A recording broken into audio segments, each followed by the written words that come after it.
It's time for a beer, rum, and rock rock shot. This time, Jamie Landry and I are celebrating the 40th anniversary of W.A.S.P's self-titled debut studio album. It was released on August 17th, 1984 on Capitol Records. It would go gold in the US thanks to the hit singles I Wanna Be Somebody and Love Machine. The album was produced by Blackie Lawless and Shrapnel Records founder Mike Varney. The band consisted of Randy Piper, lead and rhythm guitars and backing vocals, Tony Richards, drums and backing vocals, Blackie Lawless, lead vocals and bass guitar, and Chris Holmes, lead and rhythm guitars. All right, Jamie, let's talk about W.A.S.P. And as usual, before we dive into the tunes, tell me when you first heard W.A.S.P. and their debut album and what sort of impact they had on you, man. I was 12 years old, and I remember seeing a picture in Hit Parader magazine of this picture right fucking here. Yeah. And going, I don't know what that is. This was before, internet. No one was playing their videos yet. But whatever it was, I'm like, I need to hear this. I just knew. I'm like, I need this right fucking now. So I think I got the cassette for Christmas that year because I begged. I'm like, I fucking want to hear this. And I wasn't disappointed. Man, that cover sells it, doesn't it? It sure does. Yeah, it was a big record for me, man, because I was always, at that point, I'm looking for a replacement for Kiss, because they were going down the Bon Jovi trail, and I wanted nothing to do with that. They lost their edge completely, and Motley kind of substituted for a while, like Shout at the Devil kind of did that, but they switched it up too. They went all glam and shit. And these guys come along, man, and they filled that void for a little while too. Like you mentioned, you hadn't seen the videos, but there were two videos. I Want to Be Somebody and Love Machine. Dude, I'm like, if there was any doubt after seeing that, I mean, they're just insane. Like they're fucking nuts in a good way. See, I was waiting for you to hold up the album, and I guess I beat you on this one, hey? You got it, man. I don't have the vinyl. I got it on CD, of course, and in storage. All my shit's in storage. Fuck. I can't even stop there because my infatuation with this period of W.A.S.P. goes really fucking deep. Like, let's go there, man. Let's dive. The Fuck Like a Beast 12-inch. My recently acquired from the first album tour bootleg. Now, is that the one? Because there's video London at the Lyceum. Is that? I don't think this one is. It says it's from Nottingham, England. So right. I've been looking for the Lyceum one. I can't find it on album. I've been looking for fucking ever. But anytime I see anything W.A.S.P. from that period, it gets my money every fucking time. What's that one? This one is the Country Club, Reseda, California, October 8th, 1983. Now, how's the sound quality on that stuff? It's okay? Or it sucks, but you know what? I don't care. Like I said... I just have to have it. I love it.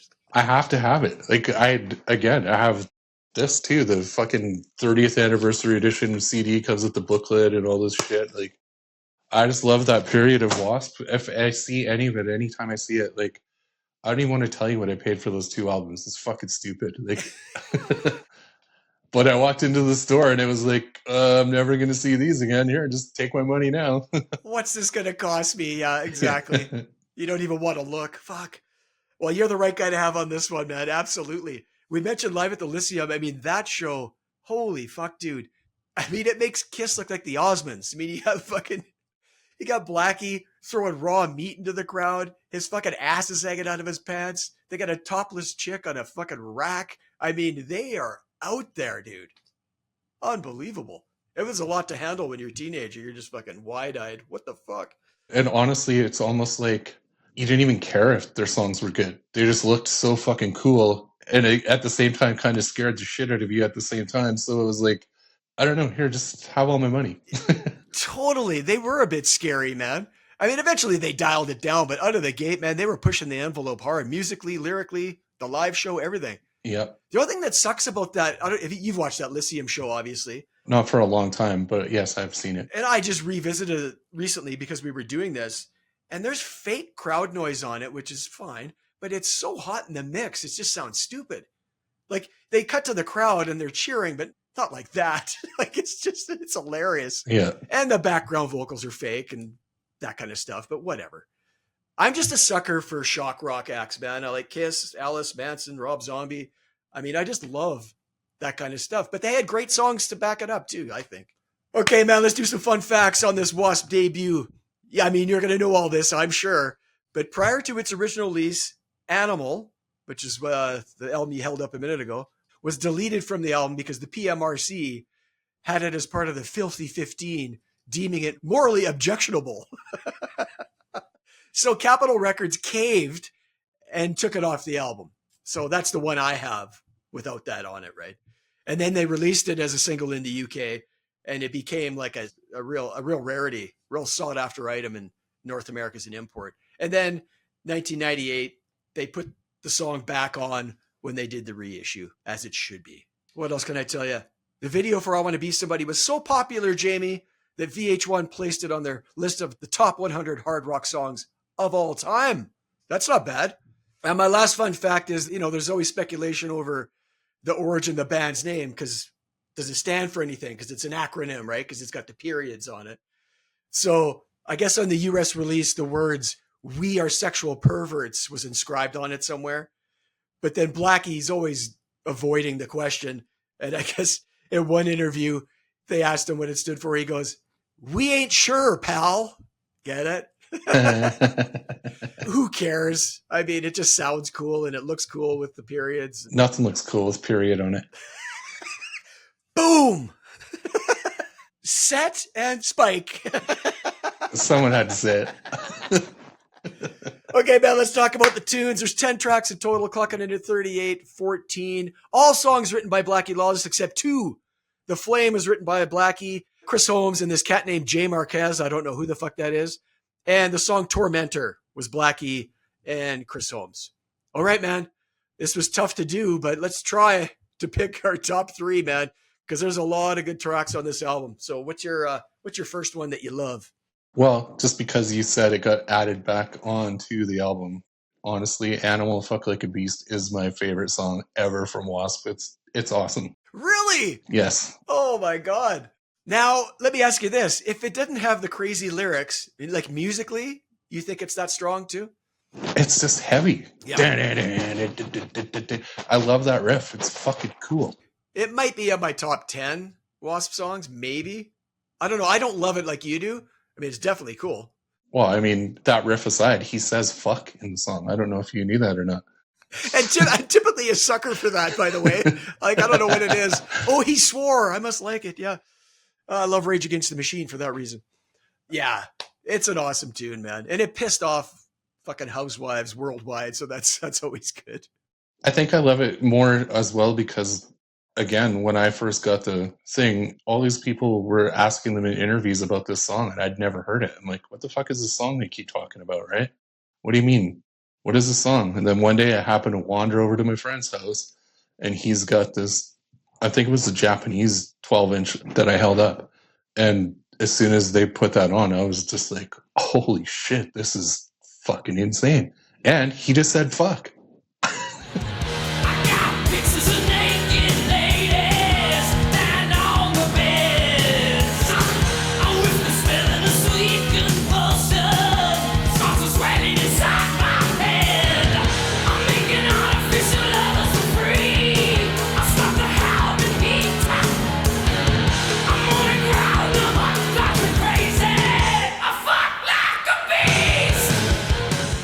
Smart guy who knows exactly what he's doing, exactly how to provoke and get attention. He knows what he's doing. Totally. My first one is Low Hanging Fruit, written by Blackie. Okay, you're a nerd. What's his real name? Stephen, I can't remember his last name, but it's on the album. I know it starts with a D, I don't remember. Stephen Edward Duran. Duran, that's what it was, yeah. Duran, yeah. I mean, this was Low Hanging Fruit, but man, it's just a killer tune. It's the perfect track to open this album. I know you like Animal, but I think this one is a better opener. I'll just say it. I Want to Be Somebody. It's a hit for a reason. I love that snare roll off the top, man. Those guitars come in and fuck, it rips. It's a cool anthem for a kid, man. Believe in yourself, go for your dreams, all that shit. And I love Blackie's voice. Nobody sounds like him. He's got a unique tone and delivery. It's like a constant scream almost, but I love it. I really do. I love his voice too. That's one of the things that made this band so great was his voice. It's very original. No one sounds like it. Nobody does. I agree, man. And he's a great songwriter. I mean, his lyrics are cool, man. I'll give you some. You say you don't want to starve or take the table crumbs that fall. You don't want to beg or plead at all. You don't want no 9 to 5, your fingers to the bone. You don't want the rock pile's bloody stones. Come on. That's fucking cool. Cry out. I mean, it's bitching, man. I mean, this is a cut above the typical metal lyrics that were going on in 84. I mean, it just is. I also love I love that bridge going into the solo on this one. You know, that I want shiny cars, dirty money, lots of rock and roll. Oh, awesome. And Chris Holmes' guitar solo. I love the climb off the top. Thing he does. That dude can rip. He can play. I fucking wish that the show we were going to see, I wish it was Chris on guitar. I really do. I totally do too, man.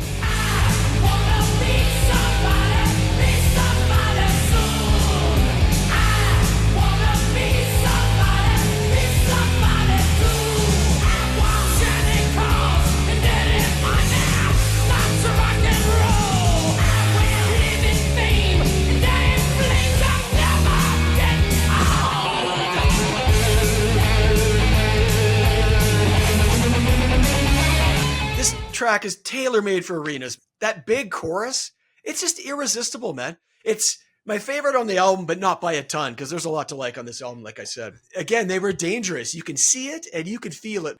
Oh my God. Hey, you know what we haven't talked about is Blackie's outfits. Like the blade on the cod piece and all that shit. I mean, it's just crazy, right?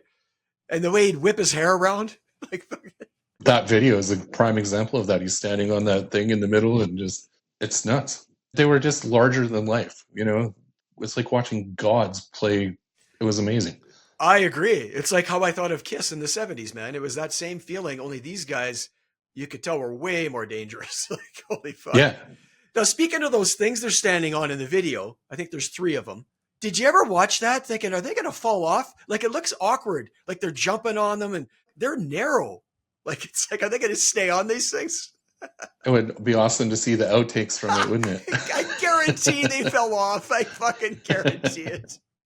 And he lights the logo on fire, drinks blood from a skull. I mean, come on, dude. As if I wasn't eating this shit up. And meanwhile, Kiss is singing Heaven's on Fire. I don't think so. This is not cutting it. Okay, I'm just going to keep going down these rabbit holes on the image and the visual. I don't care if it's Jeff Hanneman from Slayer or Chris Holmes. What's with the shin pads, the hockey shin pads? I never really got that. Any thoughts on that? I don't know. What was that band? It was fucking Raven. I know exactly what you're going to say. Yes. Because the guy had a fucking like helmet or goalie mask or whatever too, right? These guys must really like hockey or something, man. Like, I never got the shin pad thing. No, I don't get it either. Okay, man. Give me another one. Well, you didn't pick it, so I got a Love Machine. How do you not love that song? Yeah, it's a gooder. I mean, it's so catchy, right? It's not top 3. It's an honorable for me, but yeah. I love the drums on this. They drive the whole song. The drums are fucking awesome on this one. They are, yeah. Fuck, it's a great song. You're right. Big guitars, catchy chorus, L-O-V-E. It's wicked. And the video. Let's talk about the video. Slutty nurses in chains? Come on. A chick in a water tank? All I can think when I watch that is she must be able to hold her breath a long time. Like, there's not a lot of edits. Like, those aren't tits. Those were lungs. Exactly. Oh my God. You could never make this video today. Well, you can make it, but you're going to get some pushback. Like, there's no doubt. Anyway, I agree. I fucking love it. It's not top 3, but it's right there.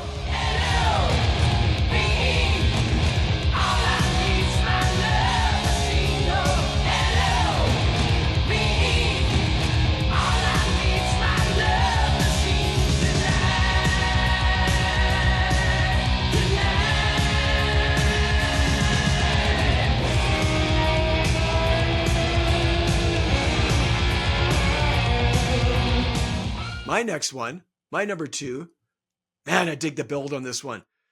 It's got another cool intro with some awesome tom-tom work from Tony. Hellion. I love Hellion. You always want to pick the songs that I'm going to pick. So now I have to rethink my number 3, you asshole. I just love the chorus. When Blackie draws out the word Hellion for an hour, Hellion! Oh, it's powerful. And another awesome bridge going into that solo, man. The gods you worship are steel, at the altar of rock and roll you kneel. Oh, man, killer. And that back and forth solo between Chris and Randy Piper.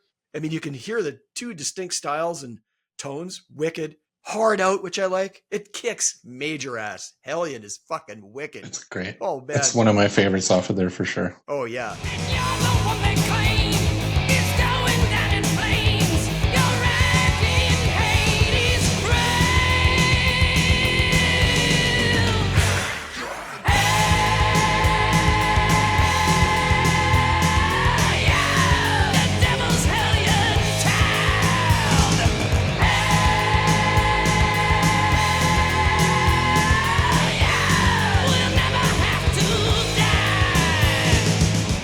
Okay, man. You get a call an audible? You go. You already picked my number 3, so I'll just change my number 3 to my number 4. Perfect. Which is Tormentor. I love that song off the album as well. Well, tell me, give a little more what you like about it. Like, what is it? I like the riff a lot. It's really cool. And I fucking like the song. That's all I can say. That's it. I just fucking like it. Quit bugging me. I like it.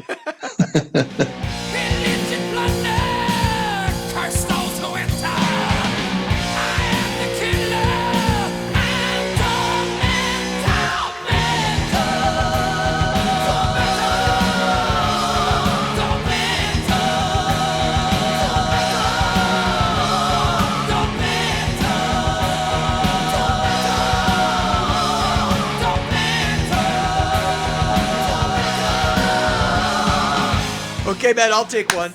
This is my third one. I almost went with the ballad, hey? Sleeping in the Fire, because that's a really fucking strong tune. I really like that song too, because that really showcases his voice. Yeah, that's a good one. But I had to go with another banger, man. I went with that tender love song called On Your Knees. Yeah, On Your Knees. Oh my God. I know I'm on repeat, but another cool intro. Like, these guys know how to get into a song in a really interesting way. Like, it's never just in. They always do something cool. And I absolutely love his singing in the chorus on this one, the way he overlaps those lines. Of course, it's in the studio. You're not going to do that live, but on your knees, you shall be on your knees because I want you on. And it just kind of overlaps. It's fucking badass. It's the chorus that really sells this one for me, Jamie, man. It's so catchy. I love it. On your knees, I can still be on your knees because I want you on your knees. I can still be on your knees because I need you on your knees. I can still be on your knees because I want you on your knees. I can still be on your knees.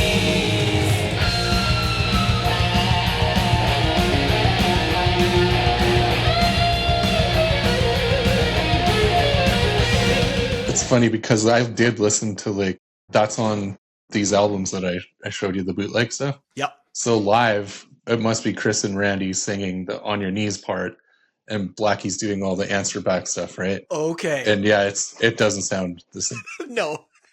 At least they're trying. They're trying. Yeah, totally. This is way before everyone was bringing a tape recorder and playing it behind them anyway, right? I'm guessing when we see him in November, it'll be all Blackie. Oh, it will be. Even though the other guys are going to the mics, it'll still be all Blackie. And none of him probably really singing at all. So it's a blend, Jamie. It's a blend. It is. It definitely is. It's probably a 90-10 blend is the thing, though. I don't care. It's like, I love this album so much, and I've never seen the band. So I'm like, I just don't care. I'm totally with you, man. The only thing I hope he's not sitting down. I think he's going to be. You think by November he's still going to be sitting? I do. He's old, and he's had back surgery. I mean, the fact he's still touring, good for him. As long as people are willing to buy tickets, why not? He's got a solid reason. That's for sure. Yeah. What's an honorable mention for you then? Give me another one you really like. It's funny now that I think about how gay the lyrics are to it. I still like School Days. I don't know why. I knew it. Awesome. It is one of the weaker ones. It is. But as a 12-year-old kid, I used to think that it was really cool, right? But now when I hear it, I'm like, I probably fast forward past that song now. But I still got to pick it. 12-year-old me still has to pick it. And I totally get that. My thought was that school theme doesn't age super well. Tick tock, 3 o'clock, I'm sitting here and counting off the days. A fire bell is ringing hell and I'd sure love to see it blaze. Write it down. School days, I'm here doing time. School days, my age is my crime. School days, I'm here doing time. School days, I'm attending hell high. And the other one that's a bit weak, I think, is BAD. Yeah. Oh, yeah. That one too. Because that chorus, BAD, bad, make your mom and daddy sad. I'm like, oh no. Those are the two. But the one that is not gay, to use one of your words, is the torture never stops. This is an evil riff, man. And the fucking lyrics, hanging up yourself. You're hanging by your balls. The torture never stops. This is a heavy track. I love it. It was my honorable along with Love Machine. See, now I feel, to use one of my own words, gay for picking School Days. No, but you're filtering it through the 12-year-old mind, you see. I feel like you tricked me into doing that. Bang, bang, banging in your head. You're banging on the walls. Hanging up yourself. You're hanging by your balls. And you die, but no one hears or cares. And holds the rope that keeps you tied in knots. The torture never stops. Okay, man. Any final thoughts on the W.A.S.P. debut album other than you fucking love it? I do fucking love it, and I can't wait to see the tour. I'm very excited to see this, even though, as we said, it's probably not going to be as live as we would like it to be. I'm pretty excited for the show because this album is still a pretty big deal to me to this day. I definitely visit it quite a bunch. I do too, man. And I think you're right about the show. I mean, like you said, I'm just happy he's out there. Sure, he's running tracks and he might be sitting down, blah, blah, blah. But I think it's going to be all right, man, because the music's going to be great. He's going to play this album and then some hits. It's going to be a good night, I think. It's going to be awesome. I got a funny quote from Chris Holmes. I just read this the other day about this tour. Chris said, hey, man, more power to him if he can. I mean, you got to understand the singing on there. It's not nice and pretty. And he's screaming the whole time and screaming over every song. The whole length, except for Sleeping in the Fire, he sang, but everything else, he's just screaming. I even told him that after we recorded the album. I go, hey, man, you're going to have problems singing this. So if he can do that, and that's what the people want to hear and see, more power to him. So he's just like kind of being nice and a dick all at the same time. Yeah, But it is hard to sing. I mean, he set the bar pretty high for himself there, you know. I would say so, yeah. At least he's upfront about running tracks live. He's not fooling anybody. He just says he does it. You would have to be completely fucking retarded to fucking to not hear it, I guess. Oh, man. Some people are. There would be people who left that going, he sounded amazing. He sounded just like he did in 84. Those people are out there, dude. Trust me.